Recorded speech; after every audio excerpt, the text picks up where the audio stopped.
कई लोग कहते हैं गुरुदेव, क्या घर में जो शिवलिंग रखते हैं उस पर सर्प होना जरूरी है क्या? बहुत सुंदर संवाद है, जरा ध्यान रखिएगा। ये इस संवाद को अपने जीवन में उतारिएगा, इस संवाद को अपने जीवन में उतार कर रखिएगा कि मंदिर में जैसे शिवलिंग के ऊपर सर्प होता है, तो क्या घर में जो शिवलिंग होता है उस पर सर्प रखना जरूरी होता है? अगर आपके शिवलिंग के ऊपर सर्प है, आप रखो, मना नहीं है। चांदी का सर्प है, चांदी का रखो, तांबे का हो तांबे का, पीतल का हो पीतल का, ये आपकी मर्जी। आप उस सर्प को रख सकते हो, तानपुरे उस सर्प को आप रख सकते हो, मना नहीं।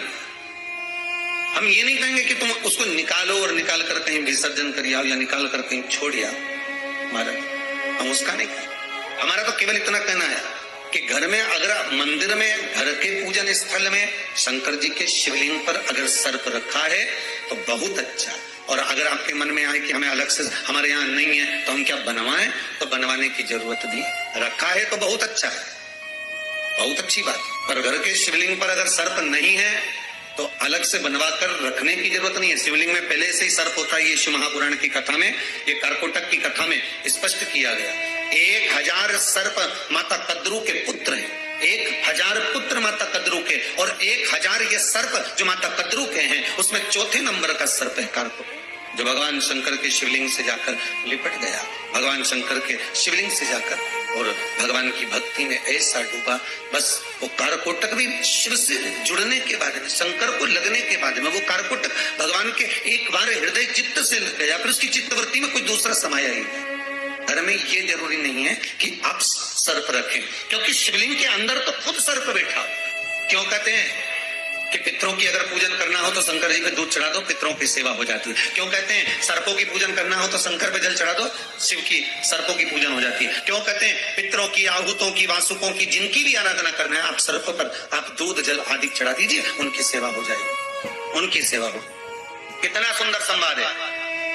पान की बेल में, पान जानते हो, तांबुल जो खाने वाला पान होता है, पान की बेल में चारों तरफ से बेल लगाकर नागलक्ष्मी उसमें बैठ कर शिव की आराधना करते थे। इसलिए आज भी शास्त्र के हिसाब से देखा जाए तो सबसे ज्यादा सांप, सबसे ज्यादा सर्प, सबसे ज्यादा नाग नागिन, सबसे ज्यादा सर्प अगर कहीं रहते हैं तो जहां पान की खेती होती है, जहां पर तांबुल उत्पन्न होता है, जहां पान की बेल होती है, सबसे ज्यादा सांप वहीं पर पाए जाते हैं, सबसे ज्यादा सांप वहीं पाए जाते हैं। और जो पान उतारने वाले रहते हैं, पान तोड़ने वाले रहते हैं, पान बेचने वाले रहते हैं, जिनको हमारे यहाँ सहज भाषा में चौरसिया कहते हैं, इनका एक विधान रहता है कि सांप पान के उस बेल में चारों तरफ रमे रहते हैं। पान की बेल में सांप के बच्चे चारों तरफ भ्रमण करते रहते हैं, और चौरसिया पान उतारने वाला, बेल में से पान तोड़ने वाला,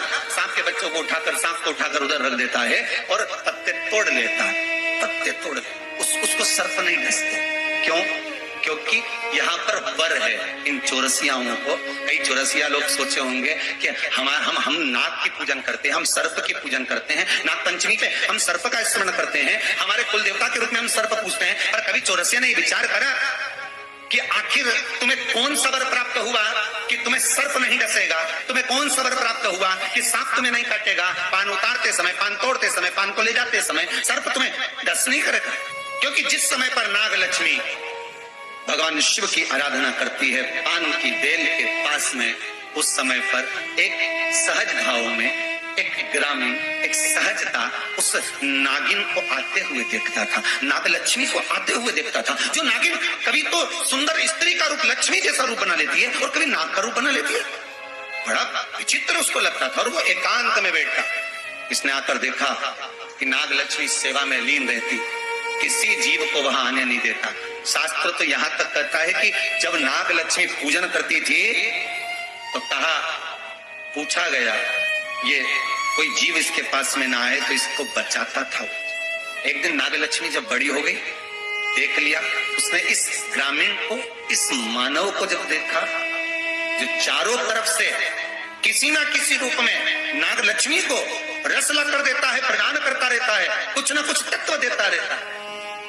कितना सुंदर संवाद है महाराज। नाग लक्ष्मी जब पूजन करने शंकर जी की बैठती थी तो ये जो हमारे हिंदू धर्म में ऐसा भाव कहते हैं, शंकर जी के अभिषेक में गन्ने का रस अनार का रस, मौसम्बी का रस, ये जो अभिषेक कराते हैं ना ब्राह्मण जन, तो ये कहते हैं ये रस चढ़ाइए, इस रस से भगवान का अभिषेक करना है, गन्ने का रस से, इस रस से शिव का अभिषेक कर, वो ला कर देता है, रख देता है।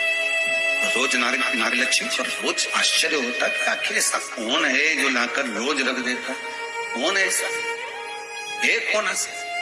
आज नागलक्ष्मी ने उस जीव को देख लिया, उस मनुष्य को देख लिया, तो चारों ओर से मेरी रक्षा कर, रस को लाकर शिव के लिए देता है। मैं तुझे वर देती हूं, तेरे वंश के अंदर कभी सर्प का डस नहीं, तूने मेरी सेवा करी है, शिव तुझे फल प्रदान करे। तो चारों ओर से रक्षा कर कर रस ला कर देता था, इसलिए उसका नाम का संबोधन में भी चौरसिया जोड़ा गया, चौरसिया, चारों ओर से चौकसी कर कर जो रस लाकर प्रदान कर